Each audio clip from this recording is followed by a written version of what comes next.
Subscribe कीजिए हमारे channel को और बेल आइकॉन को दबाइए हमारी लेटेस्ट वीडियो सबसे पहले देखने के लिए। जैसा कि आप अपने चैनल एनसीईआरटी किंग एडू मंत्रा पर हैं और मैं छोटू, यहाँ से हम शुरुआत करेंगे। यह आपका अध्याय 7 है, नैतिक शास्त्र का माने सिविक्स का चैप्टर 7 है और जिसका नाम है लोकतंत्र के परिणाम। देख सकते हैं परिणाम। और हम ज़्यादा टाइम ना करते हुए शुरुआत करेंगे। जैसा कि यह चैप्टर थोड़ा लंबा है, इसलिए इसका कम से कम तो 2 पार्ट में वीडियो बनेगा ही।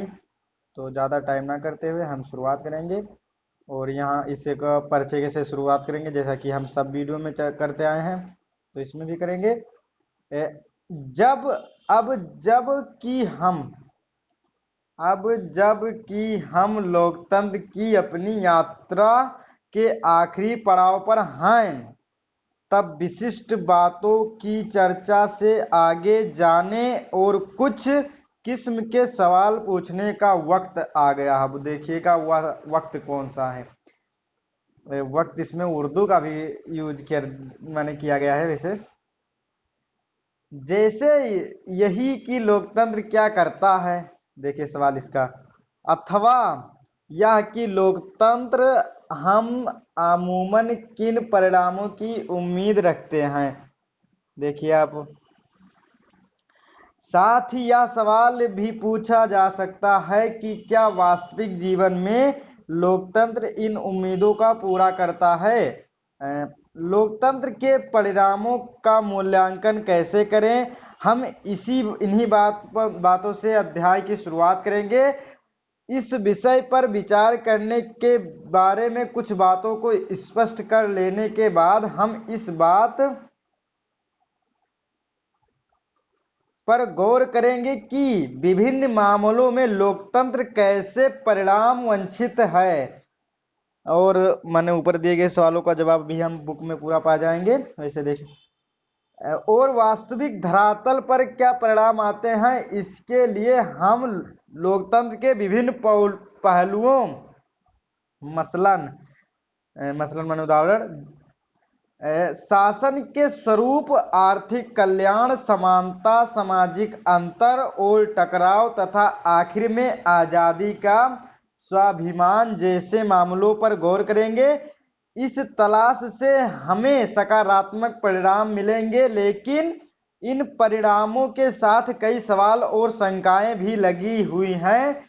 ये सवाल और आकांक्षाएं हमें लोकतंत्र के सामने बड़ी चुनौतियों पर सोचने के लिए उकसाती हैं।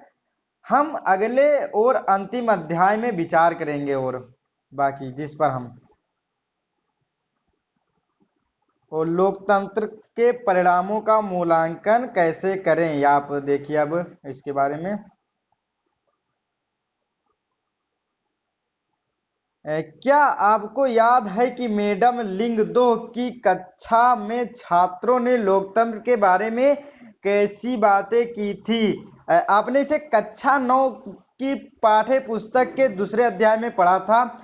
इसी बातचीत से यह नतीजा निकलता है कि लोकतंत्र शासन की व्यवस्थाओं को बेहतर है, तानाशाही और अन्य व्यवस्थाएं ज्यादा दोषपूर्ण हैं।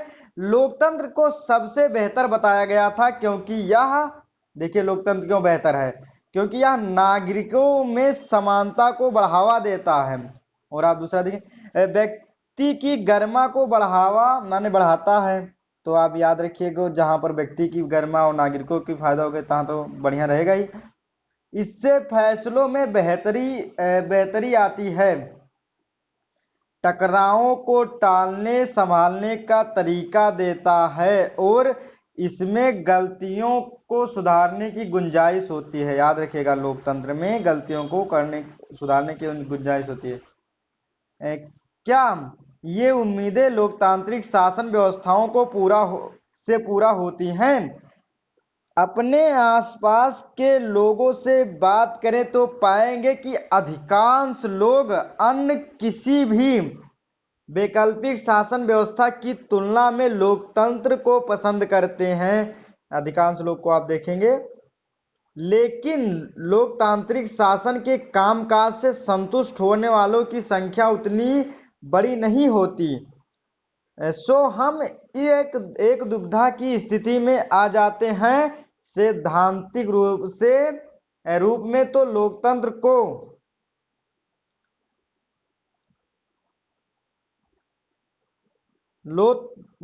को माने सैद्धांतिक रूप से लोकतंत्र को अच्छा माना जाता है, पर व्यवहार में इसे इतना अच्छा नहीं माना जाता है। देख लीजिए आप, इसे व्यवहार में अच्छा नहीं माना जाता, लेकिन सैद्धांतिक रूप से अच्छा माना जाता है लोकतंत्र को। इस दुविधा के चलते लोकतंत्र के नतीजे पर ज्यादा गहराई से विचार करना जरूरी हो जाता है। ज्यादा गहराई से विचार करना जरूरी क्यों होता है, याद रखिए अभी आप। क्या हम सिर्फ नैतिक कारणों से ही लोकतंत्र को पसंद करते हैं, देखेंगे हम अभी, या फिर लोकतंत्र के समर्थन के पीछे कुछ युक्तिपरक कारण भी हैं। आज दुनिया के 100 देश किसी ना किसी तरह की लोकतांत्रिक व्यवस्था चलाने का दावा करते हैं। इनका औपचारिक संविधान है, इनके यहाँ चुनाव होते हैं और राजनीतिक दल भी हैं। साथ ही वे अपने नागरिकों को कुछ बुनियादी अधिकारों की गारंटी देते हैं। लोकतंत्र के ये तत्व तो अधिकांश देशों में सामान्य है, पर सामाजिक स्थिति, अपनी आर्थिक उपलब्धि और अपनी संस्कृतियों के मामले में ये देश एक दूसरे से काफी अलग हैं, याद रखिए आप।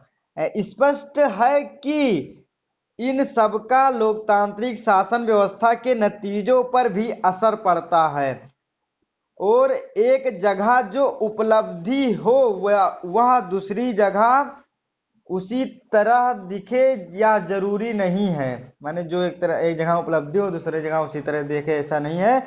लेकिन क्या कोई ऐसी बुनियादी चीज है जिसकी उम्मीद हम लोकतांत्रिक शासन व्यवस्था में करेंगे, अभी देखेंगे हम।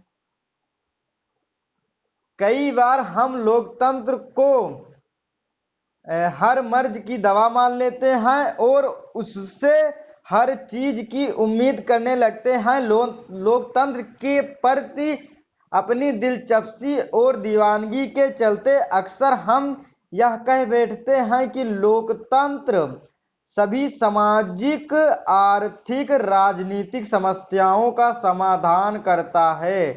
क्या कह बैठते हैं, सामाजिक, आर्थिक, राजनीतिक समस्याओं का समाधान करता है। लेकिन अभी देखेंगे, और जब हमारी उम्मीद पूरी नहीं होती है तो हम लोकतंत्र की अवधारणाओं को ही दोष देने लगते हैं। हम यह संदेह करने लगते हैं कि क्या हम वास्तव में लोकतांत्रिक व्यवस्था में ही रह रहे हैं। लोकतंत्र के परिणामों के बारे में सावधानी पूर्वक विचार करने की दिशा में पहला कदम यही है। पहला कदम आप देख लीजिए, हम पहले यह माने कि लोकतंत्र शासन का एक प्रारूप भर है। प्रारूप माने आप देख सकते हैं चित्र।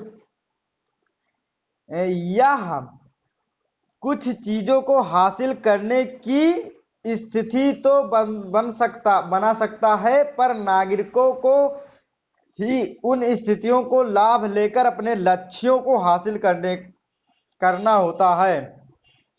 इतना ही नहीं, लोकतंत्र का उन अनेक चीजों से ज्यादा सरोकार नहीं होता है जिनको हम बहुत मूल्यवान मानते हैं।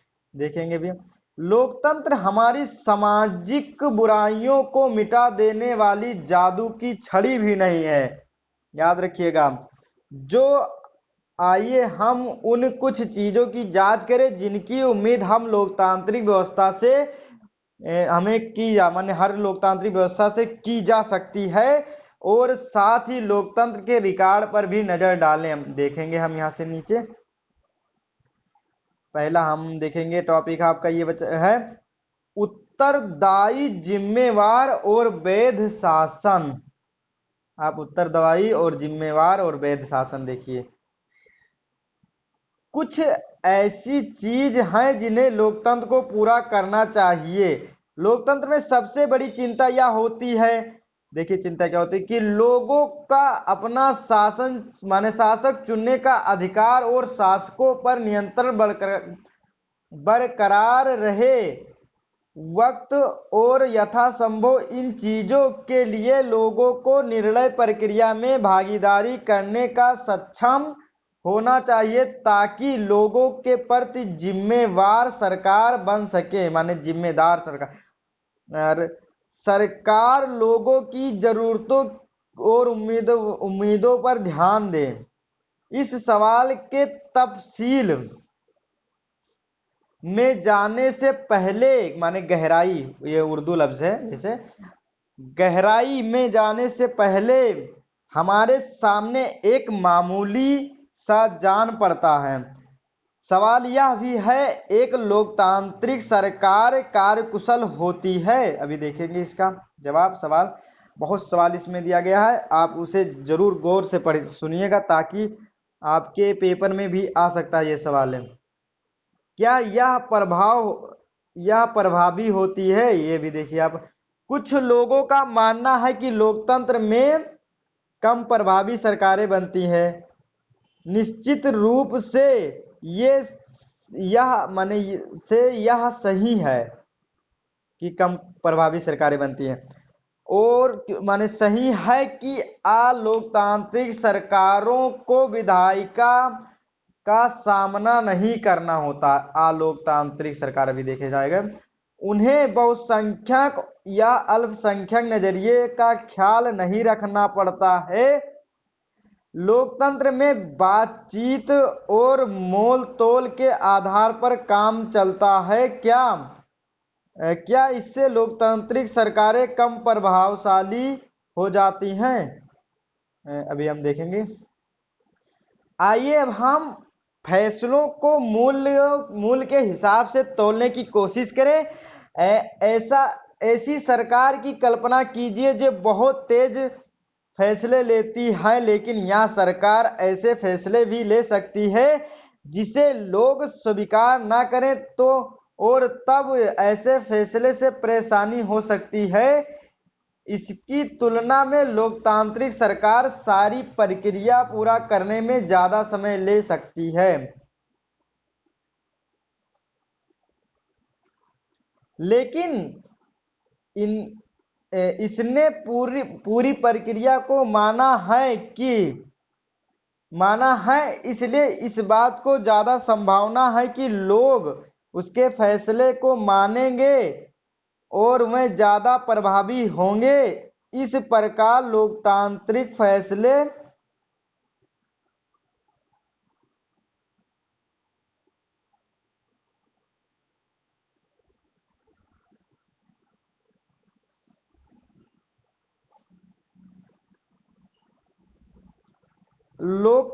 इस प्रकार लोकतंत्र में फैसला लेने में वक्त लगता है, वह बेकार नहीं जाता। माने लोकतंत्र में फैसला लेने में वक्त लगता है लेकिन बेकार नहीं जाता, क्योंकि सबके जनता के हिसाब से ही चलता है ना, इसलिए, और जनता ही पर ही लागू किया जाता है, इसलिए। अब दूसरे पहलू पर नजर डालें। पहला पहलू आप याद रखिए और दूसरा आप देखिए। लोकतंत्र में इस बात की पक्की व्यवस्था होती है कि फैसले कुछ कायदे कानून के अनुसार होंगे, और अगर कोई नागरिक यह जानना चाहे कि फैसले लेने के नियमों का पालन हुआ है या नहीं, तो इसका पता कर सकता है। जैसे अब देखेंगे, उसे यह सिर्फ जानने का अधिकार है, बल्कि उसके पास यह ना सिर्फ अधिकार है बल्कि उसके पास इसके साधन भी उपलब्ध हैं। इसे पारदर्शिता कहते हैं, याद रखिएगा। जानने का अधिकार और साधन जो उपलब्ध है उसे पारदर्शिता कहते हैं, माने आर पार। यह चीज अक्सर गैर लोकतांत्रिक सरकारों में नहीं होती है। जब हम लोकतंत्र के परिणामों पर गौर कर रहे हैं, माने गैर लोकतांत्रिक और लोकतांत्रिक आप याद रखिए, जिसमें जहां सरकार लोकतंत्र के जरिए चलता हो, उसे लोकतांत्रिक सरकार कहेंगे, आप याद रखिए। और गैर लोकतांत्रिक जहां लोकतंत्र के जरिए सरकार ना हो, अभी हम उसका उदाहरण भी आपको बताएंगे। गैर लोकतांत्रिक सरकारों में नहीं होती है। जब हम लोकतंत्र के परिणामों पर गौर कर रहे हैं तो यह उम्मीद करना उचित है कि लोकतांत्रिक व्यवस्था में ऐसी सरकार का गठन होगा जो कायदे कानून को मानेगी और लोगों के प्रति जवाबदेह होगी। हम यह उम्मीद भी कर सकते हैं कि लोकतांत्रिक सरकार नागरिकों को निर्णय प्रक्रिया में हिस्सेदार बनाने और खुद को उनके प्रति जवाबदेह बनाने वाली कार्यविधि ही विकसित कर लेती है। याद रखिए, अगर आप इन नतीजों के आधार पर लोकतांत्रिक व्यवस्था को फैसला माने तोलना चाहते हैं तो आपको इन संस्थाओं और व्यवहारों पर गौर करना होगा। नियमित और निष्पक्ष चुनाव, प्रमुख नीतियों और नए कानून पर खुली सार्वजनिक चर्चा और सरकार तथा इसके कामकाज के बारे में जानकारी पाने का नागरिकों का सूचना का अधिकार, इन पैमाने पर लोकतांत्रिक शासकों का रिकॉर्ड मिला जुला रहा है। नियमित और निष्पक्ष चुनाव कराने और खुली सार्वजनिक चर्चा के लिए उपयुक्त स्थिति बनाने के मामले में लोकतांत्रिक व्यवस्थाएं ज्यादा सफल रही। याद रखिए, नियमित और व्यवस्थित चुनाव कराने के। और आपके यहाँ आपको पता होगा कि चुनाव स्वतंत्र है, चुनाव आयोग स्वतंत्र है भारत में, पर ऐसे चुनाव कराने में जिसमें सबको अवसर मिले अथवा हर फैसले पर सार्वजनिक बहस कराने के मामले में उनका रिकॉर्ड अच्छा नहीं रहा है। नागरिकों के साथ सूचनाओं का साझा करने के मामले में ही भी उनका रिकॉर्ड खराब रहा। देखिएगा, उनका रिकॉर्ड खराब रहा। पर इनकी तुलना जब हम गैर लोकतांत्रिक शासनों से करते हैं तो इन क्षेत्रों का भी उनका प्रदर्शन बेहतर ठहरता है। और एक व्यापक धरातल पर लोकतांत्रिक सरकारों से यह उम्मीद करना उचित है कि लोगों की जरूरतों और मांगों का ध्यान रखने वाली हो, कुल मिलाकर भ्रष्टाचार से मुक्त शासन दे। इन मामलों में भी लोकतांत्रिक सरकारों का रिकॉर्ड प्रभावशाली नहीं है। लोकतांत्रिक व्यवस्थाएं अक्सर लोगों को उनकी जरूरतों के लिए तरसाती हैं और आबादी के एक बड़े हिस्से की मांगों की उपेक्षा करती है। लोकतांत्रिक व्यवस्था देख लीजिए, भ्रष्टाचार के आम किस्से इस बात की गवाही देते हैं कि लोकतांत्रिक व्यवस्था इस बुराई से मुक्त नहीं है, भ्रष्टाचार, याद रखिए। पर इसके साथ इस पर ध्यान दें कि गैर लोकतांत्रिक सरकारें कम भ्रष्ट हैं या लोगों की जरूरतों के प्रति संवेदनशील हैं, यह कहने का कोई आधार नहीं है। बहरहाल एक मामले में लोकतांत्रिक शासन व्यवस्था अनिश्चित रूप से शासनों से बेहतर है। यह वैध शासन व्यवस्था है, वैध शासन व्यवस्था, याद रखिए। या सुस्त हो सकती है, कार्यकुशल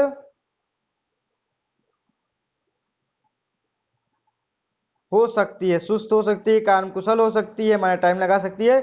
इससे भ्रष्टाचार हो सकता है या लोगों की जरूरतों की हद तक अनदेखी कर सकती है। लेकिन लोकतांत्रिक शासन व्यवस्था लोगों की अपनी शासन व्यवस्था है, माने लोगों की अपनी, लोग माने जनता होता ही है और तांत्रिक माने शासन, आप याद रखिए।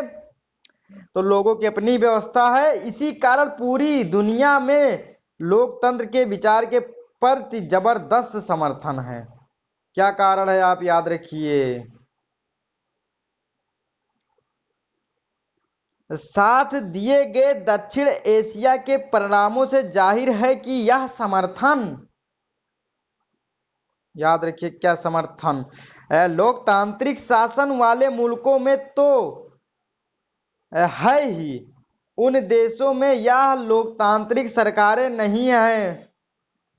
लोग अपने द्वारा चुने गए प्रतिनिधियों का शासन चाहते हैं। वे यह भी मानते हैं कि लोकतंत्र उनके देश के लिए उपयुक्त है। अपने लिए समर्थन पैदा करने की लोकतंत्र की क्षमता भी लोकतंत्र का एक परिणाम ही है। इसकी अनदेखी नहीं की जा सकती है। और हम आगे का टॉपिक क्या है, आर्थिक समृद्धि और विकास। और आर्थिक समृद्धि और विकास को हम अगले टॉपिक में पढ़ेंगे, माने अगले पार्ट में पढ़ेंगे। और यहीं पर पार्ट दूसरा को खत्म करेंगे, लेकिन उससे पहले हम थोड़ा बहुत क्वेश्चन को हल कर लें। यहाँ पर दिया गया था, हम छोड़ते चले आए क्योंकि ऐसा टॉपिक ही है ये है। आप देखिएगा, पाकिस्तान को छोड़कर हर जगह लोकतंत्र को तानाशाही के रूप में वरीयता दी गई। पाकिस्तान देखिए आप 20% यहाँ पर दिखाया गया, पाकिस्तान का कुछ भाग यहाँ पर भी अपने भारत का भी है और दक्षिण एशिया का है। आप देखिए है सब पूरा देश। अपने देश के लिए लोकतंत्र के उपयुक्त तो बहुत कम लोगों को निसंदेह है। याद रखिए लोकतंत्र के लिए भरपूर समर्थन। देखिए आप यहाँ दक्षिण एशिया में श्रीलंका, बांग्लादेश और नेपाल, और इसका ग्राफ आपको दिखाया गया है। लोकतंत्र बेहतर, देखिए लोकतंत्र कहाँ पर बेहतर है ज़्यादा, बांग्लादेश में देखेंगे तो एक कम 70 है और 70 भारत में है। और आप देखेंगे 62 नेपाल है, पाकिस्तान में 37 और श्रीलंका में भारत से भी ज़्यादा 71 है। और कभी कभी तानाशाही बेहतर, माने कि आप देखिए 6 है बांग्लादेश में और 9 आप देखेंगे तो भारत में है, और पाकिस्तान में 14 और 11 आप देखेंगे श्रीलंका में है। और कोई फर्क नहीं पड़ता है, मैंने अब देखेंगे तो 25 बांग्लादेश में, 21 भारत में और 29 दिया गया कि 28 नेपाल में, 49 देखेंगे पाकिस्तान में और 18 देखेंगे आप तो श्रीलंका में है। और यहीं पर और हम देखेंगे